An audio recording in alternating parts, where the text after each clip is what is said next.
आपण पाहताय महाधुरळा.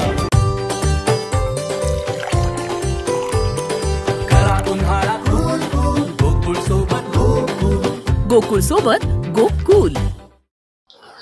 नमस्कार. महाधुरळा यूट्यूब चॅनलमध्ये मी गुरु बाळमाळी आपल्या सर्वांचं मनापासून स्वागत करतोय. महाराष्ट्रात स्थानिक स्वराज्य संस्थांच्या निवडणुकीबाबत सुप्रीम कोर्टाने आदेश देताच राजकीय हालचालींना प्रचंड वेग आलेला आहे. याच पार्श्वभूमीवर राष्ट्रवादी पक्षाचे अध्यक्ष शरद पवार यांनी दोन्ही राष्ट्रवादी पक्ष एकत्र येण्याचे संकेत देत राज्यात मोठा भूकंप होण्यासंदर्भातला सूतोवाचच केलेला आहे. आपण या निर्णय प्रक्रियेतून बाजूला असून पुढील निर्णय सुप्रिया सुळे यांनी घ्यावा असं त्यांनी एका इंग्रजी वृत्तपत्राला दिलेल्या मुलाखतीत म्हणलं आहे. याचा अर्थ आता शरद पवार हे बाजूला होऊन सुप्रिया सुळे या भाजपसोबत जाण्याची चिन्ह स्पष्ट झालेली आहेत. केंद्रात सुप्रिया सुळे यांनी विरोधात बसावं की सत्ताधारी पक्षाबरोबर जावं याचा निर्णय त्यांनीच घ्यावा असे सांगत शरद पवार यांनी खासदार सुप्रिया सुळे यांना पूर्ण अधिकार दिलेले आहेत. यामुळे आता सुप्रिया सुळे यांच्या कोर्टात जरी हा चेंडू असला तरी एकूणच गेल्या काही महिन्यापासून ज्या हालचाली सुरू आहेत ते पाहता सुप्रिया सुळे ह्या केंद्रात कॅबिनेट मंत्री आणि राज्यात जयंत पाटील हे कॅबिनेट मंत्री होण्याची चिन्हे दिसत आहेत. त्या दृष्टीने सध्या पावले पडत आहेत. गेल्या 3-4 महिन्यापासून जयंत पाटील हे भाजपसोबत किंवा राष्ट्रवादी पक्षात सोबत जाणार अशी चर्चा राज्यात सुरू आहे. या चर्चेला आता खुद्द शरद पवार यांनीच पुष्टी दिलेली आहे.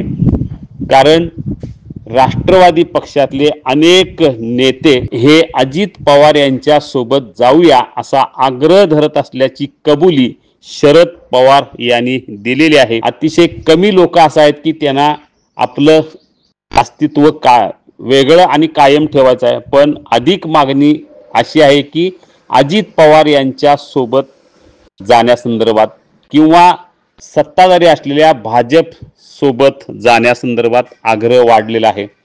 महाविकास आघाडीला विधानसभा निवडणुकीत मोठा दणका बसला.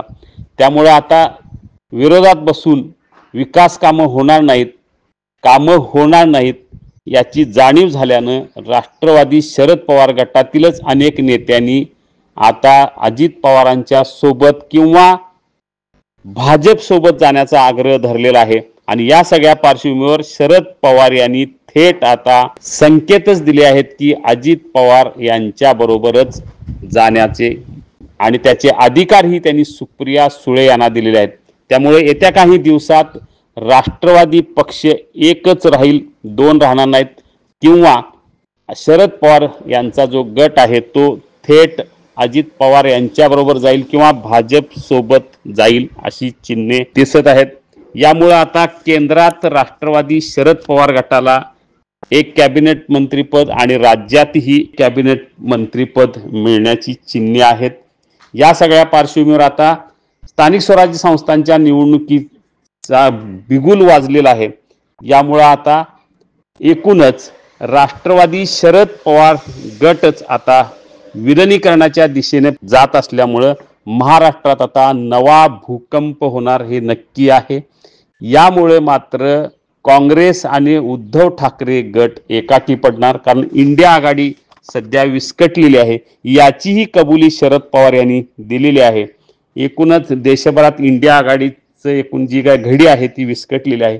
पुन्हा नव्याने ही आघाडी करण्याची जबाबदारी युवकांची आहे असं म्हणत त्यांनी इंडिया आघाडी ही विस्कटलेली आहे याची कबुली दिल्यामुळं आता पवार कोणत्याही क्षणी सुप्रिया सुळे यांच्या खांद्यावर बंदूक ठेवून भाजप अर्थात सत्ताधारी राष्ट्रवादी सोबत जाणार हे जवळजवळ नक्की आहे.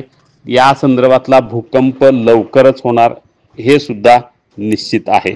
धन्यवाद.